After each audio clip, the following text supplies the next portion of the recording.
Sup mga kautot, magandang araw. Kahit na malakas yung hangin, nandito na naman ako sa labas ng bahay dahil kailangan ko magluto ng ulam. At lulutuin ko ngayong araw ay adobong sitaw. Siyempre, ito na ating mga kailangan. Di mawala ang sitaw, karne, bawang, sibuyas, at syempre ang magic sarap, paminta, oyster sauce, suka, at toyo. Magluluto na tayo.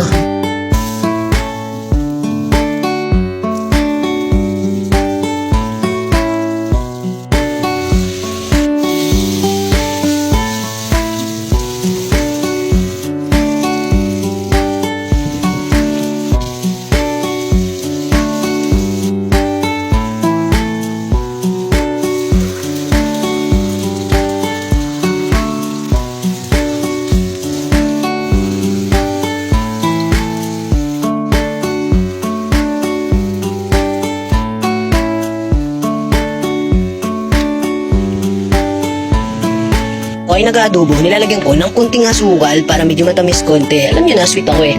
Lagyan ko ng konting sili para may tamis na, may anghang pa. Kompleto na, di ba? At ito na ang ating ulam for today, adobong sitaw na mayroong sili at asukal.